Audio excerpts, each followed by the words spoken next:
Hey guys, this is Oliver from MarineMax Sailandski, and today I'm going to talk about the Mission Delta Wake Shaper. Couple things about the shaper. We got a couple really high quality suction cups that are really going to keep this guy on your boat while you're surfing. You have a blade that is adjustable depending whether you want the blade to be further back on the boat, or you can readjust it, flip it, and have it a little further forward on the boat.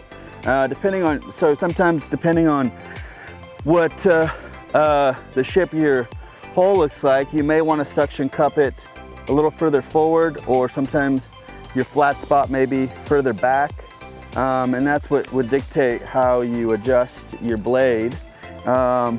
We have a 226 Nautique here that we're going to be using with this Mission Delta, and so for this application we're going to want to go as low as we can. We always want to look at kind of where the platform line is, assuming where your water line is going to be while you're surfing. So in this scenario we're hoping that our water line is going to be somewhere right around here, and so we have the option of suction cupping probably a little bit higher up here. We would require too much weight in the boat to probably get the boat that deep, and so we have a really nice spot down here where we're able to get it just far enough back, suction cup it, and we're going to displace the water really well and allow the wave on the other side while we're surfing regular side to really develop, clean up the wake, give us a little more push while we're surfing, and extend the length of the wave as well. And that is the reason really why you want to get one of these wake shapers. This particular one comes with a tether, so we're able to attach it to this cleat up here, and that way the suction cup does have limited time that it will stay well suctioned. After a couple hours, a little bit of air gets in there and it could come loose, so it's a good idea to re-suction cup them every few hours, otherwise they could be flailing. They float, and so, but if it comes loose, obviously you may have to look for it. In this particular scenario, we're tethering it, so if we hear it come loose, we're just going to stop and reset it. So one thing to note, we're setting it on here for demonstration, but ideally you don't want to put it on there before you put the boat in the water. You want to go ahead and get in the water. You probably want to get the boat sacked out and then go ahead and install the Mission. All right guys, we're ready to go here. We got about 1,500 pounds of fat sacks. We're going to place one in the rear locker, one in the rear walkway, and then we have 2 sacks we'll place in the boat to balance everything out.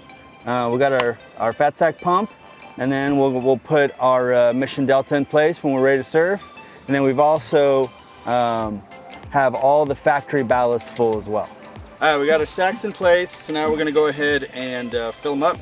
So first thing we're going to do is we're going to connect the hose side of the pump to the sack. So this is a quick connect system, so you'll undo the cap, you'll take the end of the hose, lock it in, kind of rotate the hose a little bit so it doesn't come undone while you're filling. And then we're ready to go ahead and plug this into the cigarette lighter. Thank you, Bonnie. Toss that end of the pump in the water, make sure it's in there well.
Alright guys, so that was a great day surfing. Got to try the Mission Delta on both sides of the boat, see how the wave turned out. I got to go over how to properly fill our fat sacks to get the wave just right. And so if you guys get a chance, come on in. We can talk about your boat and specific ways to make your wave better so you guys can have a great experience on the lake.